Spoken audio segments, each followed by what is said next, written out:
एक और आम खबर दें आपको, रोटेशन पॉलिसी के तहत 6 DIGs के तबादले के खिलाफ दरख्वास्त की समाअत। आइंदा समाअत तक तबादलों के खिलाफ जारी हुक्म इम्तना में तोसी कर दी गई है। एजाज शेख के खिलाफ अवामी शिकायत थी, इसलिए तबादला हुआ है। वफाक के वकील की जानिब से ये मौक़िफ़ अपनाया गया है। तफसीलात जान लेते हैं। बोल न्यूज़ के नुमाइंदे शाहिद हुसैन से। शाहिद, आगाह कीजिएगा।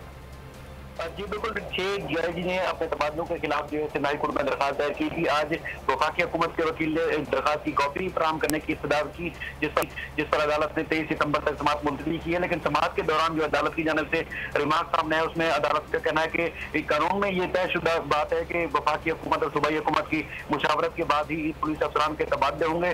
जो दरखास्त गुजार के वकील हैं बैरिस्टर सलाउद्दीन, उन्होंने कहा कि AD खाजा और दीगर जो पुलिस अफसरान के केस थे, उनके फैसलों की रोशनी में जो है ट्रांसफर और पोस्टिंग होनी चाहिए। लेकिन वफाकी और पोस्टिंग जो है बगैर मुशावरत की जा रही है, खासतौर पर DIG एजाज शेख के हवाले से। दूसरी जानब जो डॉक्टर रिजवान थे, डॉक्टर रिजवान की रिपोर्ट के हवाले से भी अदालत में जिक्र आया सामने, जिसमें कहा गया है कि जो शिकारपुर है उसको सिंध का पेरिस कहा जाता है। अदालत ने कहा कि शिकारपुर की बुरी हालत हो चुकी है, अब अगर दरखास्त दायर की जाती है तो हम उस पर भी हुक्म इम्तरा जारी करेंगे। जी शाहिद, बहुत शुक्रिया इन तफसीलात के लिए। सब्सक्राइब करें और बेल दबाएं ताकि कोई खबर रह न जाए।